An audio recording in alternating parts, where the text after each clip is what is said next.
Have you ever felt like something in your life was quietly breaking, but no one else could see it? Like you're showing up every day, doing what's expected, smiling when needed, but deep down, something inside is falling apart. You can't quite explain it. There's no clear reason, but it feels like an inner earthquake shaking everything you once thought was true. If you have ever felt this way, this message is for you.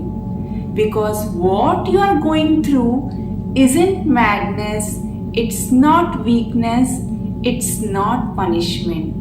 It's the silent calling of the eighth house, the most intense, powerful, and transformative part of your horoscope.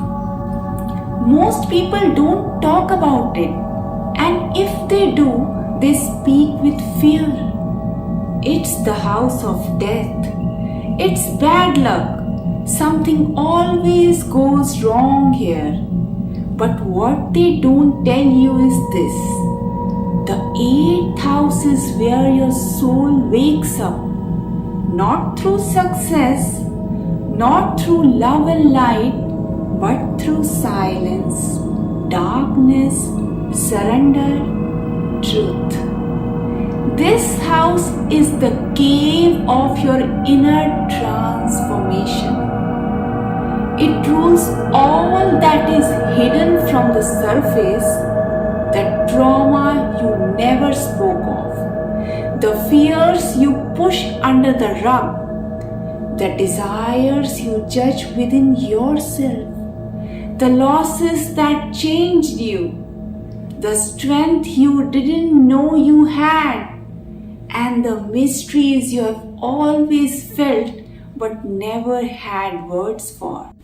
This is the house of the deep waters, still on the outside but raging with energy beneath.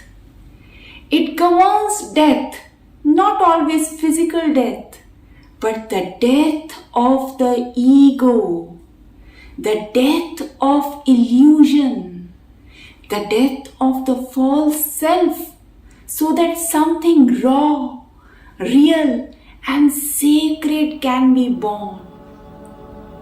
Have you ever had your life fall apart suddenly without warning? A job loss, a heartbreak, a betrayal, a moment when life forced you to let go of something you thought you couldn't live without. That's the eighth house at work. It shows up like a storm, but it leaves you with silence and truth. Because only when the noise is gone can you hear what your soul is really trying to say.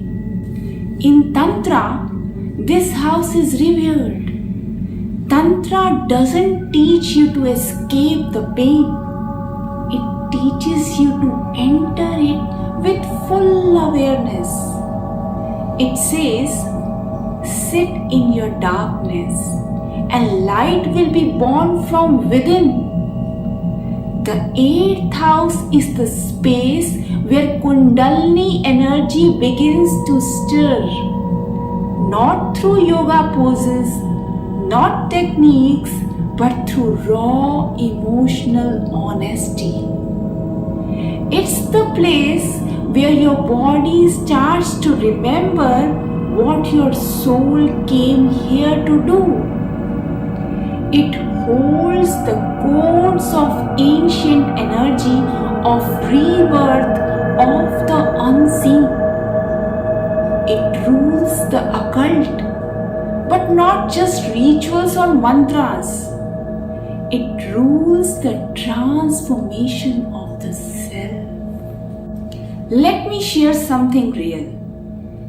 A woman once came broken by the end of long marriage.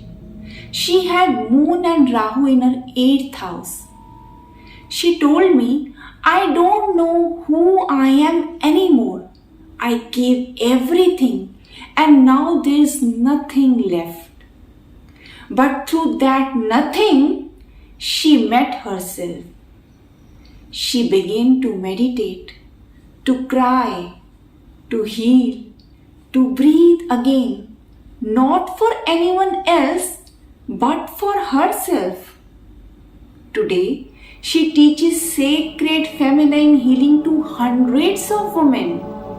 She didn't rise despite the eighth house, she rose because of it.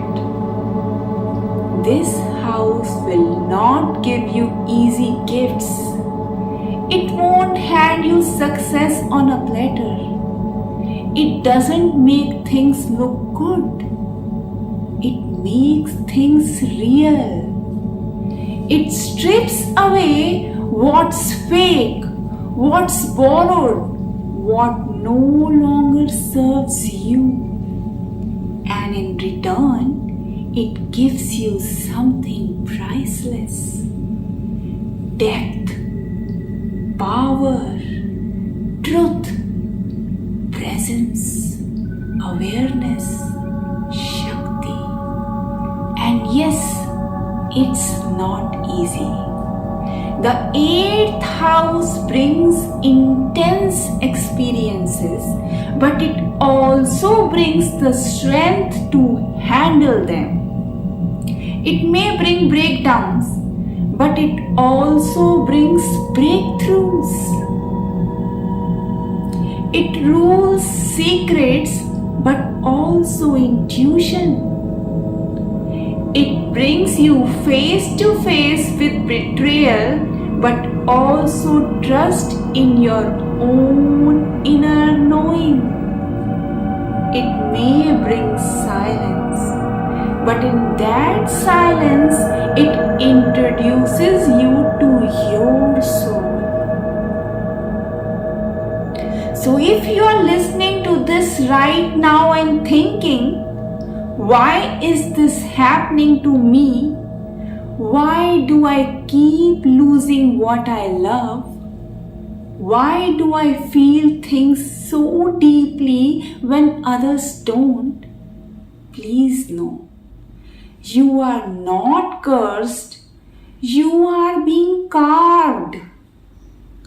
Carved into the shape of someone who doesn't just look spiritual, but someone who has walked through fire and come out gold. This is the house where your fear dies and your power begins. The eighth house isn't scary. It is sacred. It's not the house of death. It's the house of rebirth. And the version of you that comes out of it will no longer need validation or mass or noise, because you'll carry your own truth in your breath, your eyes, your silence. So the next time you look at your chart and see planets in the eighth, don't fear them. Bow to them. They didn't come to make your life ordinary. They came to make your soul unforgettable.